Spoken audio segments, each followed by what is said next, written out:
They say every village has a secret. But in Oluoka, the secret had teeth. For 50 years, the river drank blood. And the people called it tradition. They said it was protection. They said it was necessary. They said the purest heart must die, so the rest could live.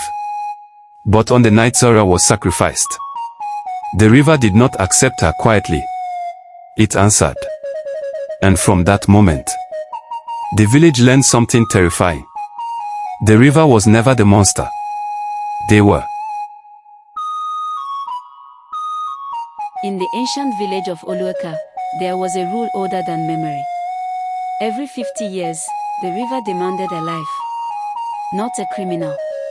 Not the weak. The purest heart in the village. The elders said it was protection. They said without sacrifice, the river would dry, the crops would fail, and famine would swallow them whole. Fear kept the tradition alive, not faith. When the year of offering came again, the river priest walked into the village square with white chalk covering his face. The drums were silent. Even the wind seemed to hold its breath.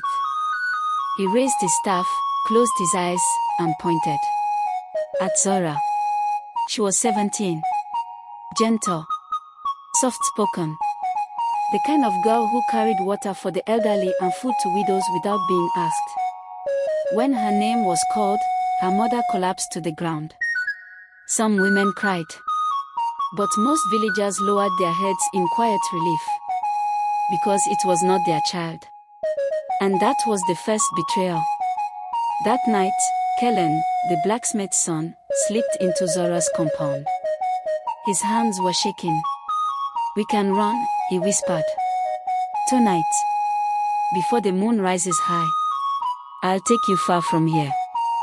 Zara looked toward the distant sound of the river moving in the dark. "If I run," she said softly, "they will sacrifice another girl." Kellen clenched his jaw. "Then I will fight them." She studied his face for a long moment, and something inside her changed. Something colder than fear. "No," she said quietly. "Let them finish what they started." On the night of the sacrifice, torches lit the path to the riverbank. Drums beat slowly like a dying heartbeat. The villagers followed in silence as Zara walked in white cloth, barefoot, steady. The priest lifted the ritual blade. The chief stepped forward and declared loudly, "Let the river be satisfied." Kellen suddenly broke from the crowd. "Take me instead," he shouted. Gasps exploded across the riverbank. The priest hesitated. The river began to bubble. The sky darkened unnaturally. The ritual had never been interrupted before. "Very well," the priest said nervously. "Blood is blood."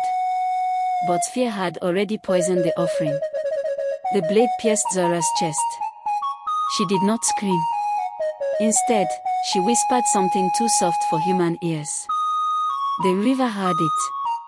The water exploded outward, not upward, as if something beneath had broken free. Lightning split the sacred tree.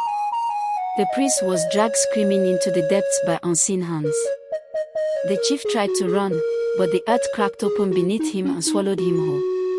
Panic scattered the villagers, but the river moved like it could see, like it could choose. A voice roared across the water, deep and furious. "You offer innocence while your hearts are rotten." The river did not drown randomly. It haunted those who had supported the sacrifice. Those who had celebrated tradition. Those who had said, "It is the will of the river," without question. One by one, they were pulled into the dark water. Kellen fell beside Zara's body, catching her as the chaos raged around them. Blood soaked the white cloth. "I was never afraid to die," she whispered faintly. "I was afraid they would continue." Tears streamed down his face. "I should have taken you away." She looked toward the raging river. The river never wanted blood, she breathed. It wanted courage. Then her body went still. By morning, the river was calm. Clear. Peaceful. Half the elders were gone. The sky was bright as if nothing had happened. No drought followed. No crops failed.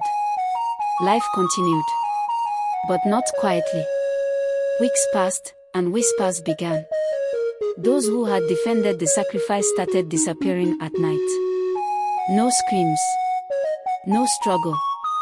Just footprints leading to the river's edge, and stopping. Children began saying they saw a woman in white walking on the water under the moonlight. One night, Kellen stood alone at the riverbank. "I know you're there," he said into the darkness. The water shimmered. And she rose. Zora. But not as before. Her eyes glowed silver. Her feet did not touch the ground. Her voice echoed like water inside a cave. "I did not die," she said. "I became what they created." Kellen's voice trembled. "Are you still Zora?"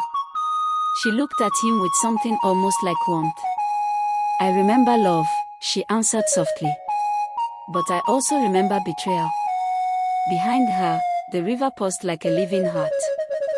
The remaining elders gathered days later, trembling, begging forgiveness at the riverbank. "We feared for the village," they cried. "We only followed tradition." Zora's voice thundered across the water. "No. You feared for yourselves." The river surged one final time. It dragged them slowly into the depths, letting them feel the terror they had once forced onto others. Their screams lasted long into the night. After that, the river never demanded a sacrifice again. Children played freely near its banks. The elders who remained spoke less of tradition and more of truth. But every 50 years, when the moon turns red and the water glows faintly in the dark, a white figure can be seen walking across the river's surface. Not hunting the innocent. Only watching for corruption. Because the broken sacrifice did not end the curse. It transformed it. And now, the river belongs to Zora.